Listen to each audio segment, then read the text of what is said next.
वो इस क्षेत्र में परिपक्व हुई, मतलब इस चीज में वो कैसे फेमस हो गई, है ना, स्टार्टिंग कैसे किया उन्होंने, और उन्हें सपोर्ट करने के लिए, उन्हें पूरी तरह से सपोर्ट करने के लिए, उन्हें आगे बढ़ाने के लिए उनके पीछे कौन ऐसा व्यक्तित्व था जिसकी वजह से आज वो पूरे विश्व में प्रसिद्ध है, अपनी कला के माध्यम से, अपनी मूर्ति कला के माध्यम से पूरे विश्व में प्रसिद्ध है। ठीक है, चलो रक्षाबंधन तो है, और आज जो हम लोग ये पाठ पढ़ने वाले हैं, इस पाठ में सुजाता बजाज की मूर्ति कला के साथ साथ हम ये भी चीज देखने वाले हैं कि वो व्यक्ति कौन था जिसकी वजह से सुजाता बजाज को अपॉर्चुनिटी मिली और वह अपने जीवन में सफल हुई।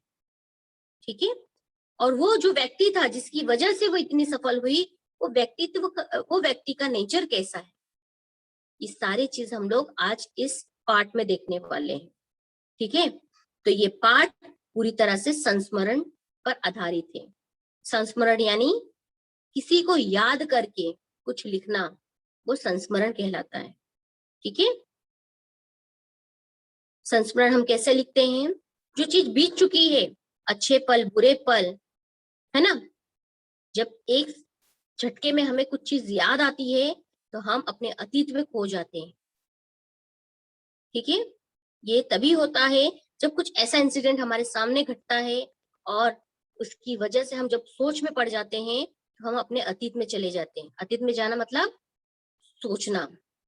ठीक है, तो हम सोचते हैं कि कैसे जर्नी उस व्यक्ति के साथ स्टार्ट हुई थी, किस तरह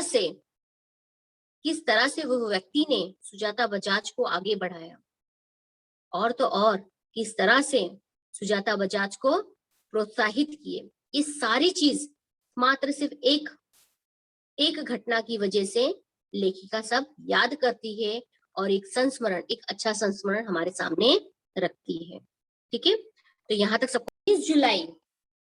23 जुलाई सुबह सुबह ही समाचार मिलता है। किस बात की समाचार मिलता है कि अब रजा साहब नहीं रहे, मतलब रजा साहब की अब नहीं रहे, यानी इतने फेमस कलाकार इस दुनिया को अलविदा कह के चले गए।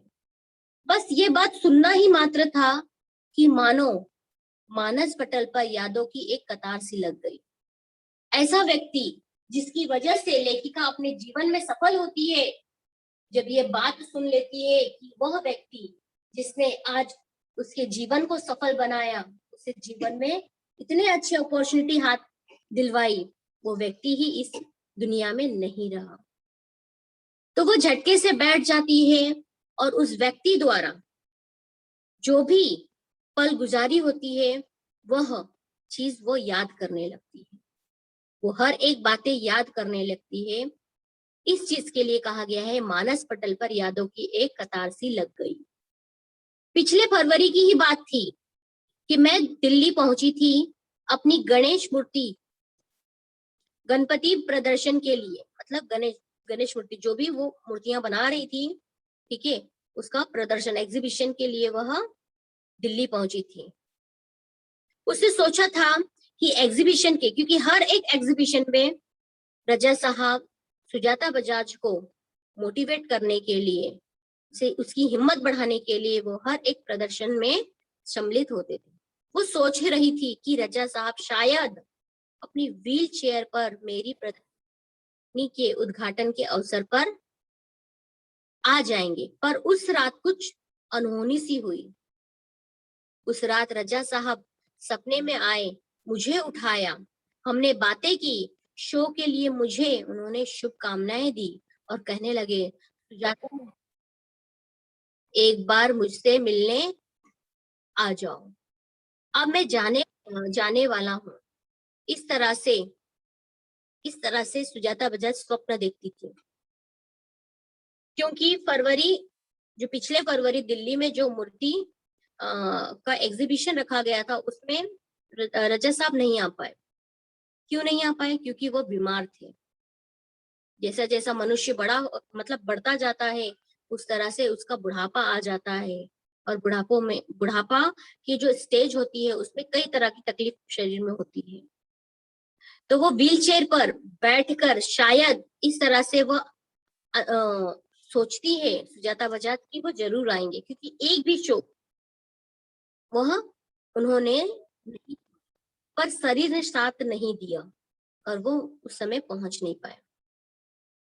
ये सारे फंक्शन कंप्लीट होने के बाद सुजाता बजाज को सपना आता है कि रजा साहब उनसे मिलने आए हैं और बहुत सारे उन्होंने बातें की, है ना, आगे की शो कब कैसे कहाँ पे होने वाला है, उस सारी चीजें बातें की सपने में। हाँ, ये सारी बातें सपने में चल रही है और उससे संबंधित उन्हें बहुत सारा आशीर्वाद मिलता है, इससे रजा साहब से, है ना। और सुजाता बजाज से रजा साहब कहने लगे कि बेटा अब मैं जाने वाला हूँ, इसके बाद तो मतलब मैं नहीं मिल पाऊंगा। तो ये बात बस सुननी था, सपने में ये बात सारी चल रही है, बस सुनना ही था कि सुजाता बजाज की आंख खुल जाती है और सोच में पड़ जाती कि अरे ये कैसा सपना है। फिर वह रुकती नहीं, एक बार भी रुकती नहीं है, वो तुरंत तैयार हो जाती है रजा साहब से मिलने के लिए।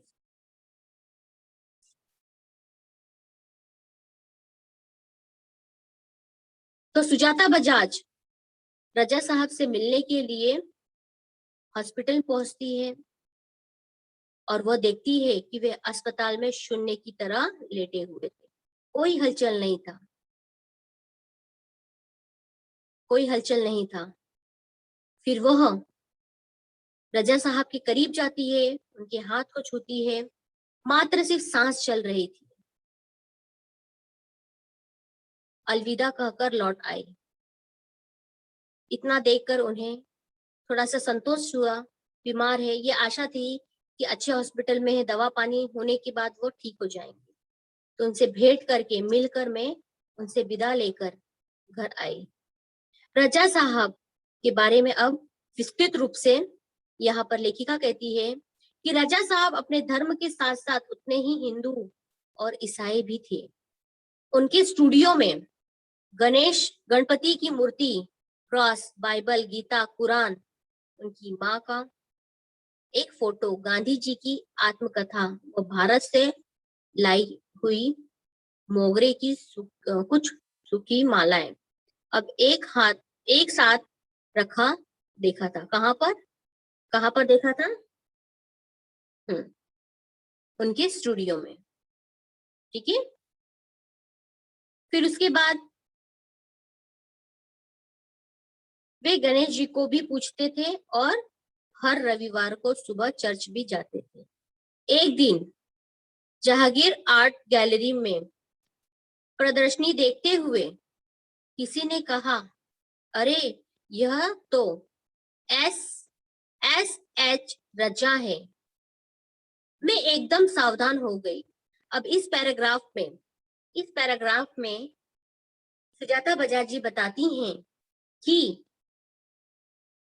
जब वो पहली बार रजा साहब से मिली, एक दिन जहांगीर आर्ट में, कहाँ पे मिली अंडरलाइन करना है, जहांगीर आर्ट गैलरी में प्रदर्शनी देखते हुए किसी ने कहा, अरे यह तो एस एच रजा है।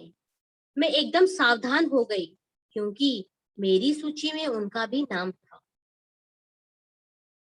मेरी सूची में उनका भी नाम था।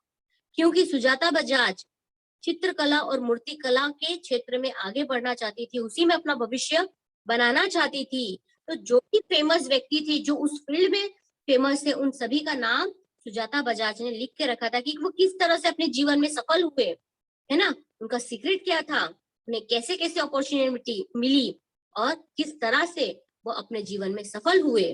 तो उस लिस्ट में, उस नाम वाले लिस्ट में रजा साहब का भी नाम था।